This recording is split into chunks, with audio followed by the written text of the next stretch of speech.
নবীজি বলেছেন একটা ঘাটে, একটা পানির ঘাটে বাঘ এবং হরিণ একসাথে পানি খাবে, কেউ কাউকে কোনো ক্ষতি করবে না। পৃথিবীতে জুলুম বলে কিছু থাকবে না, ইনসাফ ন্যায় কায়েম হয়ে যাবে। এরপরে ঈসা আলাইহিস সালাম 40 বছর বেঁচে থাকবেন। 40 বছরের মধ্যে তিনি বিয়ে করবেন, সন্তান হবে, তার মৃত্যু হবে, তাকে দাফন করা হবে আমাদের নবীর কবরের পাশে। এবং তিনি যখন ইন্তেকাল করবেন তারপরের মানুষগুলা আরও জঘন্যভাবে খারাপ হওয়া শুরু করবে, এর রাস্তায় দাঁড়িয়ে জেনা করবে। আর এই মানুষগুলোর উপরে হঠাৎ একদিন সকালবেলা সূর্য পশ্চিম দিক থেকে উঠে যাবে এবং একটা লোকমা মুখে তোলার জন্য মানুষ মুখে নিবে, মুখে তুলতে পারবে না, তার আগে কিয়ামত হয়ে যাবে। পানি খাওয়ার গ্লাস উঠাবে, পানি পান করার আগেই কিয়ামত হয়ে যাবে। দুজন ব্যবসায়ী কাপড় এক্সচেঞ্জ করবে, একজন বিক্রি করবে, একজন দেখবে, এই দেখতে দেখতেই কিয়ামত হয়ে যাবে। একদম মুহূর্তের মধ্যে একদিন কিয়ামত হয়ে যাবে ওই মানুষগুলোর সামনে। এগুলোর সামনে হতে যাচ্ছে, আমাদের হাতে বেশি সময় নাই, কথাগুলো বলার এই কারণ হচ্ছে সময় কম। তো এখন এই অবস্থায় একজন মুসলিম হিসেবে আপনার করণীয় কি? আমি কয়েকটা পয়েন্ট আপনাকে বলতে পারি 5 মিনিটের মধ্যে। এই কয়েকটা পয়েন্ট যদি আপনি একটু মেনে চলেন, ইনশাআল্লাহ আপনিও শেষ জামানায় সফল হবেন ইনশাআল্লাহ। যদিও বা এই জামানায় সফল হওয়া খুব কঠিন, খুবই কঠিন। নবীজি বলেছেন ঈমান ধরে রাখা এত কঠিন হবে যেমন হাতে আগুন ধরে রাখা কঠিন হয়। হাতে আগুন ধরে রাখা কি কঠিন? দেখেন, আমরা যারা ইসলাম ফলো করছি, আমাদের ইসলাম পালন করতে যদি এরকম কষ্ট না হয়, বুঝতে হবে আপনি সেই প্রকৃত ঈমান ধারণ করে নাই, যে ঈমান ধারণ করলে হাতে আগুন আপনি অনুভব করতেন। সত্যিকারের ঈমান নিয়ে চলেন, সমাজ আপনার শত্রু হয়ে যাবে, পরিবার শত্রু হয়ে যাবে, রাষ্ট্র বিশ্ব শত্রু হয়ে যাবে আপনার। তো নবী সাল্লাল্লাহু আলাইহি ওয়াসাল্লাম বলেছেন যে শেষ জামানে ঈমান ধরে রাখা খুবই কঠিন হবে। সকালে মানুষ মুমিন থাকবে, বিকেলে কাফের হয়ে যাবে। বিকালে কাফের থাকবে, সকালে মুমিন হবে। মানুষ দিনকে দুনিয়ার বিনিময়ে বিক্রি করে দিবে। এই যুগে সফল হবে সেই মানুষরা যারা এই ফিতনা মুক্ত পরিবেশে দিন পালন করবে। অনেক দূরের প্রত্যন্ত জায়গায় চলে যাবে, শহর থেকে দূরে, নগর থেকে দূরে, পাহাড়ি এলাকায়, অনেক দূরে, কান্ট্রি সাইড। ওই যে থাকে না কিছু মানুষ উপজাতির মতো, ওই রকম করে যারা থাকবে এরা নিরাপদে থাকবে। কৃষি জমি চাষাবাদ করবে, নিজের খাবার নিজে খাবে, মাছ চাষ করবে, গরু চাষ করবে, ছাগল পালবে, শহরের ফিতনায় জড়াবে না। নিজেরা নিজেদের কলোনি গড়ে তুলবে আলাদা করে, অনেকটা মুসলিম ভিলেজের মতো। এরা সফল হবে। শেষ জামানায় সফল হওয়ার কয়েকটা পথ বলে দিচ্ছি। 1 নাম্বার, আপনাকে জ্ঞান অর্জন করতে হবে। কোরআন হাদিসের সাথে সমসাময়িক যত জ্ঞান আছে সব অর্জন করতে হবে, এটা 1 নাম্বার। জ্ঞান নাই, আপনি শেষ জামানায় টিকতে পারবেন না। যাদের কাছে এই জ্ঞান ছিল তারা কিন্তু মহামারীর আগেই প্রস্তুতি নিয়েছিল।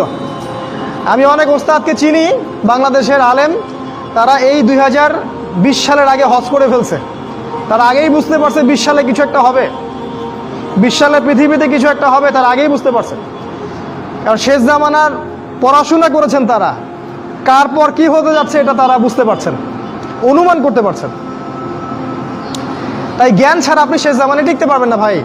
জ্ঞান অর্জন করুন, 1 নাম্বার। 2 নাম্বার, জ্ঞান অনুযায়ী আমল করেন। যতটুকু জেনেছেন আমল করেন, কালকের জন্য অপেক্ষা করবেন না। আজকেই নামাজ শুরু করে দেন, দেনা পাওনা থাকলে আজকেই মিটিয়ে দেন। আজকেই পরিবারের সবাইকে ডেকে ওয়াজ করেন, নসিহত করেন যে দেখো সামনের দিনগুলো ভয়ঙ্কর, আমাদের জীবনকে গোছাতে হবে, যা করেছি তওবা করে আল্লাহর কাছে ফিরে আসেন। আল্লাহ পাক গফুরুর রহিম, আপনি তওবা করে এইমাত্র চলে আসেন, আল্লাহ মাফ করে দিবে ইনশাআল্লাহ। আপনাকে আল্লাহ পাক পরীক্ষা করবেন, আপনি সত্যিকার তওবা করেছেন কি না। আপনাকে প্রমাণ করতে হবে নামাজের মাধ্যমে, জ্ঞান অর্জনের মাধ্যমে, ভালো কাজের মাধ্যমে, সদকা করার মাধ্যমে। সৎ কাজের আদেশ করবেন, অসৎ কাজে নিষেধ করবেন। আপনি ইসলাম পরিপূর্ণরূপে পালন করার চেষ্টা করেন।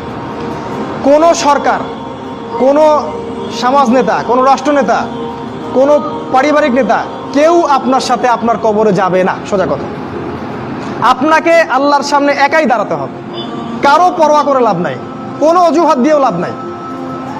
দেশটা ভালো না, বিশ্বটা ভালো না, সমাজটা ভালো না, সময় ভালো না, এগুলো বলে কোনো লাভ নাই। মানে আমাকে আমার রবের সামনে দাঁড়াতে হবে। আমার ভালো আমাকে বুঝতে হবে। আমার ভালো, বাজারে গেলে একটা মাছ ভালো না খারাপ আপনি তো বোঝেন, তরকারি ভালো না খারাপ বোঝেন। দিনের ব্যাপারে বুঝতে চান না কেন? দিনের ব্যাপারে খালি হুজুরদের শরণাপন্ন কেন হচ্ছে? পড়াশোনা করেন, আমল করেন, আমল বাড়িয়ে দেন। দিন সময় নষ্ট করবেন না, যুবকদেরকে স্পেশালি বলবো, সময় নষ্ট করবে না। শয়তান তিনটা ধোঁকা দিবে যে পরে শিখে নিব, পরে করবো নি। শয়তান আসে বুঝাবে যে এখন কি আর বয়স হয়েছে, আগে পরে দেখা যাবে। শয়তান বুঝাবে আমি এগুলো জানি তো, আর জানার দরকার নাই। এগুলো শয়তান বোঝাবে আপনাকে। এই শয়তানের ধোঁকায় পড়বেন না, সময়কে মূল্যায়ন করেন, আমল করা শুরু করেন, আল্লাহর ওয়াস্তে তওবা করে আল্লাহর দিকে ফিরে আসেন। আল্লাহ পাক তৌফিক দান করুন, আল্লাহুম্মা আমিন। 3 নাম্বার, সৎ কাজের আদেশ করেন, অসৎ কাজে নিষেধ করেন। পরিবার থেকে শুরু করেন। আপনি ব্যক্তিটা গড়ে তোলেন, পরিবারটাকে ইসলামিক পরিবারে গড়ে তোলেন। আপনার ছেলে, আপনার মেয়ে, আপনার স্ত্রী, আপনার সন্তান, আপনার বোন, আপনার মা, সবার ব্যাপারে মনিটরিং করেন, চোখে চোখে রাখেন। আপনি জানেন না আপনার ছেলেটা অনেক আগেই জেনাকারী হয়ে গেছে, আপনি টের পান নাই। ছেলের হাতে স্মার্টফোন তুলে দিয়েছেন, ছেলে গোপনে গোপনে 10টা প্রেম করে, আপনি জানেন না। ও দুধ খায় না এখন, মনে করছেন যে ও দুধ খায়, ও অনেক ম্যাচিউরড হয়ে গেছে। আপনার মেয়েকে দেখে মনে হয় খুব পর্দা করে, দেখেন ভিতরে ভিতরে কোনো ছেলের সাথে সম্পর্ক তৈরি করে ফেলছে। অনেক ঘটনা ঘটে যায়, আমরা সরল মনে অনেক কিছু করি। আপনার ওয়াইফকে দেখেন, আপনি যখন বাসায় থাকেন না, কি করে না করে মনিটরিং করেন। টিভি বন্ধ করে দেন, সিরিয়াল টিরিয়াল বন্ধ করেন। এমন কারোর সাথে মিশতে দিবেন না যে আপনার ছেলেকে, আপনার মেয়েকে, আপনার বোনকে, আপনার মাকে বিপথে নিয়ে যাবে। কঠোর হন পরিবারের উপরে, কারণ আপনাকে আল্লাহ পাক আপনার পরিবার সম্পর্কে জিজ্ঞাসাবাদ করবেন, অবশ্যই জিজ্ঞাসা করবেন। বিশ্বাস করেন আল্লাহ পাক কিয়ামতের মাঠে আপনাকে আপনার পরিবার সম্পর্কে জবাবদিহি করাবেন প্রত্যেকটা বিষয়। আপনি দাওয়াত দেন, চেষ্টা করেন, তারপরে যদি ছেলে বেলাইনে যায় সেটা তার ব্যাপার, ওর হিসাব ও দিবে। নূহ আলাইহিস সালামের ছেলে কাফের হয়ে গেছে, ওর হিসাব ও দিবে, সেটা আলাদা। কিন্তু আমাকে আমার চেষ্টা করতে হবে। পরিবার গড়ে তোলেন, সৎ কাজের আদেশ করেন, অসৎ কাজে নিষেধ করেন। 4, এই যে কোরআন এবং সুন্নাহর দাওয়াতটা পৌঁছে দেন মানুষের কাছে। দাওয়াতেই কাজ করেন ভাই, সময় নষ্ট করেন না। আপনি যে দল করেন বা যে সংগঠন করেন বা যে মাযহাব, যে তরিকায় থাকেন, আমার তাতে কোনো আপত্তি নাই, কিন্তু কোরআন সুন্নাহর দাওয়াতটা মানুষের কাছে প্রচার করেন। মূল বিষয়ে কোনো পার্থক্য নাই।